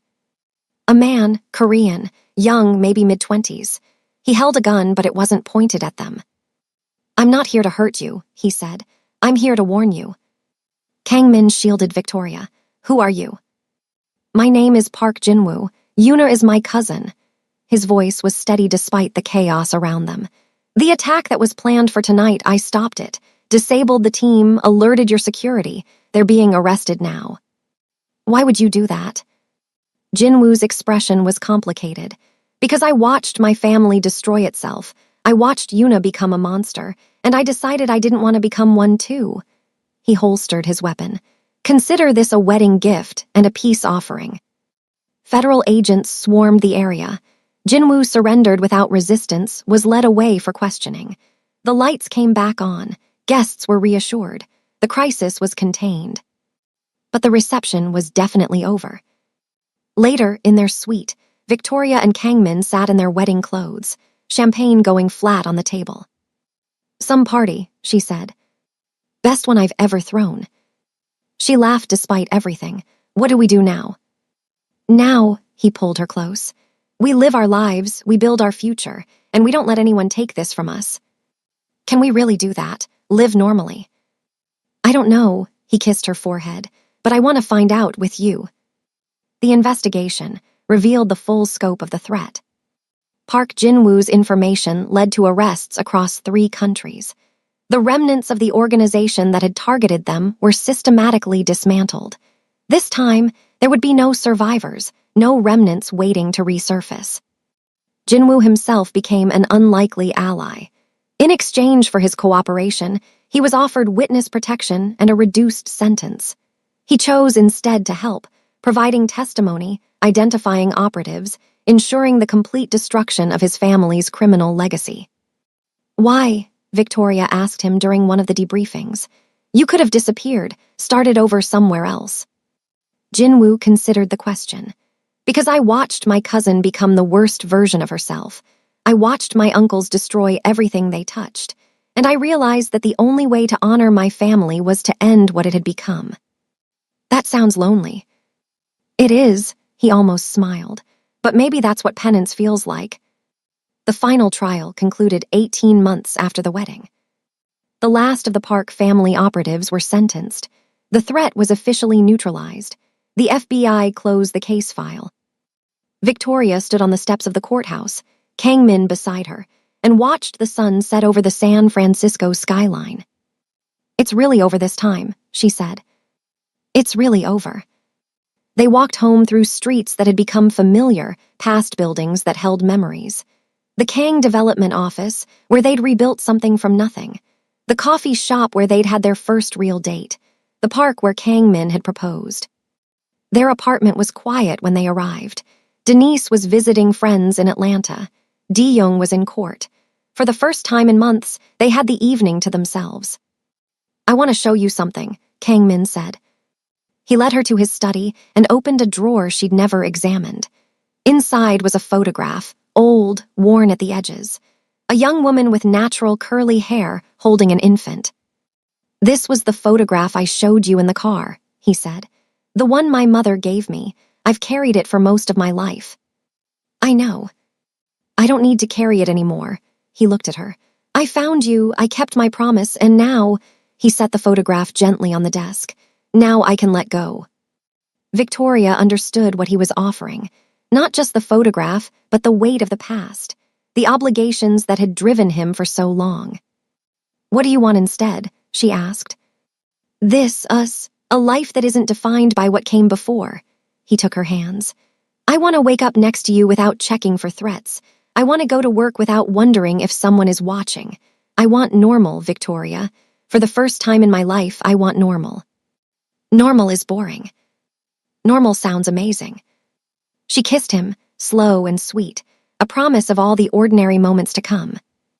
2 years later, Kang Development had become one of the most successful affordable housing developers on the West Coast.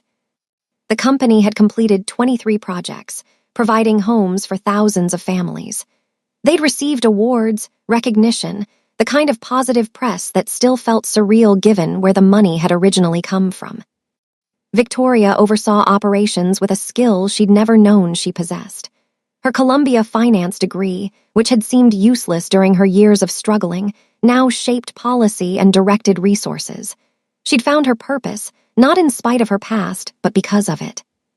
Kang Min focused on partnerships, using connections he'd never wanted to leverage for legitimate purposes. Former associates who'd gone straight, investors looking for ethical opportunities. The web of relationships that had once sustained a criminal empire now built affordable housing. Di-young had been appointed to a federal judgeship. The brother who tried to escape the family name had transformed it instead, becoming known for fair rulings and passionate advocacy for justice reform. Denise had moved back to Atlanta, finally at peace with the past. She tended her garden, made new friends, lived the quiet life she'd been running toward for 20 years. Victoria visited monthly, their relationship stronger than it had ever been.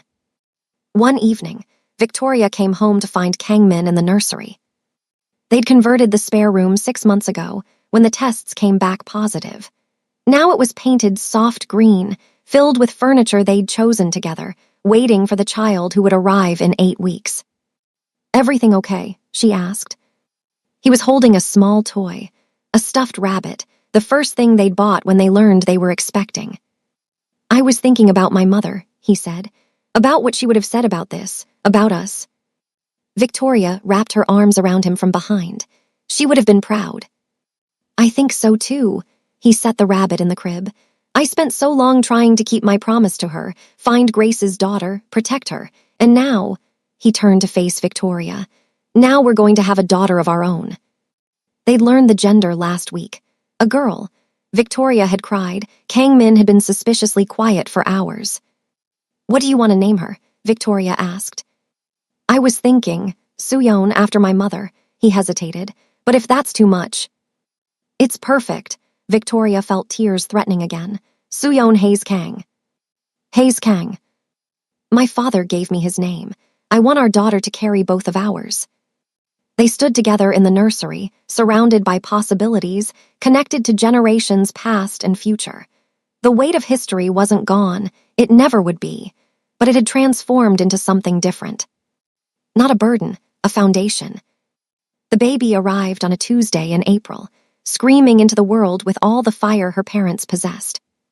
Suyeon Hayes Kang was 7 pounds, 4 ounces, with her father's dark hair and her mother's fierce eyes.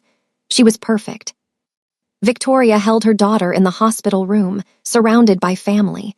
Kang Min sat beside her, unable to stop staring at the tiny person they'd created. Denise wept openly. Di-young pretended he wasn't crying too. "She's beautiful," Denise whispered. "She looks just like you did when you were born."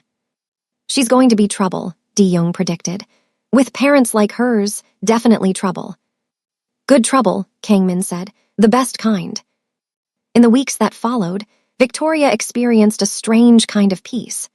The sleepless nights and overwhelming responsibility of new parenthood balanced against the profound joy of watching her daughter grow. She thought often about the journey that had brought her here. The $55 in her bank account, the interview that changed everything, the terror and violence and loss, but also the love, unexpected, complicated, transformative love. 6 months after Soo-yeon's birth, Victoria stood in front of a mirror in their Manhattan penthouse, adjusting diamond earrings that had been a gift from Kangmin. They were attending a gala, a charity event for victims of organized crime, an organization she and Kangmin had founded together. The woman in the mirror looked like a stranger. Designer dress, perfect hair, confidence that came from having survived the worst and found her way through. Kangmin appeared behind her, handsome in his tuxedo, holding their daughter. "Ready?" he asked. "Almost." She took Soo-yeon, kissed her forehead, breathed in the baby powder scent. "Just a few more minutes." "Take your time." She sat by the window, holding her child, watching the city lights glitter below. This penthouse, this life, it was so far from the cramped apartment in Greenwich Village where everything had started. But she was still herself, still Victoria Hayes, still the woman who'd thrown whiskey in a crime boss's face and demanded to be treated as an equal. She'd just gained a few things along the way. Kangmin returned, and they left for the gala together. The event was beautiful, chandeliers and champagne, and people who wanted to make a difference. Victoria gave a speech about second chances and transformation. Kangmin watched her with such pride that she almost forgot her words.